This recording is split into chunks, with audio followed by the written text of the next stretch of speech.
in the peaceful village of Umudin, where children still played under the moonlight and elders gathered under mango trees to share stories, lived a boy named Emeka and a girl named Ada. They were neighbors, schoolmates, and close childhood friends. Everyone in the village called them twins that never shared the same womb. They did almost everything together, fetching water, playing in the sand, reading books, and going to church. Their friendship was innocent, joyful, and full of laughter. Both families trusted them because they believed the children were well-behaved and respectful. Emeka's parents, Papa Uche and Mama Nkechi, loved Ada like their own daughter. And Ada's parents, Papa Ejak and Mama Alama, treated Emeka like a son. All seemed perfect until one quiet afternoon changed everything. It started when Emeka found an old smartphone in his cousin's bag. It was left unlocked and had many videos inside. While scrolling through, he stumbled on something strange. It was a video that was not meant for children, something disturbing, something sexual. Out of curiosity, he called Ada to come and watch. They were both shocked. At first, they laughed awkwardly, not understanding everything they were seeing. But something in them became curious. Instead of telling their parents, they kept the phone hidden. Day by day, they returned to it. They watched more videos, slowly exploring things they didn't understand. It became a secret, one that brought excitement and confusion at the same time. What started as a joke turned into a habit. A dangerous habit. They began to imitate what they saw, trying to act like the people in the videos. They touched each other in ways that were not right. They didn't know the depth of the damage they were causing to their young hearts. But they felt it was something thrilling. They thought, no one will ever find out. They promised each other never to tell anyone. It became their secret world, hidden from every adult around them. At home, their parents started noticing changes. Emeka no longer joined his brothers to play football in the evening. Ada, who used to help her mother cook, became quiet and distant. They both became more secretive, always looking for chances to be alone. They lied about schoolwork, skipped chores, and spent long hours watching videos when no one was watching. But secrets always find a way to come out.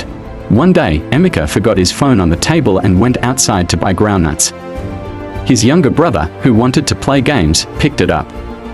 While clicking through the apps, the boy opened the gallery. What he saw shocked him. There were videos, dirty, confusing videos, and even some that Emeka and Ada had recorded themselves. The boy ran to his mother, crying and shaking. Mama Nkechi took the phone, opened the gallery, and her eyes widened in horror. Her legs felt weak. Her heart pounded. Without wasting time, she called her husband. Papa Uche, equally shaken, called Ada's parents. When the two families gathered and saw what was on the phone, silence filled the room. No one spoke. Then Ada's mother burst into tears. She turned to her daughter, shaking her head in disbelief. Emeka's father looked at his son with eyes full of pain and confusion. They asked questions, and the children, now filled with shame, confessed everything. They told how it started, how they kept watching, how they began copying what they saw. The parents were heartbroken. But more than anything, they blamed themselves.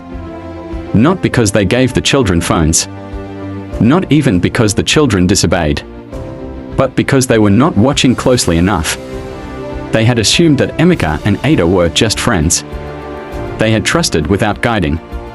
That night, after the truth came out, the parents didn't scream. They didn't beat the children. Instead, they sat them down and began to teach. They explained how what enters the eyes can poison the heart. How something that looks fun can destroy a future. They told them the value of purity. They reminded them that secrets like these are dangerous. Not just to the body, but to the soul. Emeka and Ada cried. Not because they were punished, but because they finally understood the weight of their mistake. From that day, everything changed. The parents became more alert. They stopped giving their children unchecked access to phones. They began spending more time with them, asking questions, praying with them, and guiding them with love. Emeka and Ada joined a church youth program. They stopped hiding and they began healing. Slowly, they started to return to the joyful children they once were. They learned the importance of guarding their hearts and minds. And they learned that hiding secrets only grows the darkness. But most importantly, the parents learned a lesson too, a painful but important lesson. Children may look innocent on the outside, but without guidance, their hearts can wander into dangerous places. So, the story of Emeka and Ada is now told all over Umudan, not to shame them, but to teach every parent to open their eyes, to pay attention, to speak with their children early, and to be their first teachers. Because when parents are silent, the world teaches the children. And what the world teaches may never be easy tomorrow.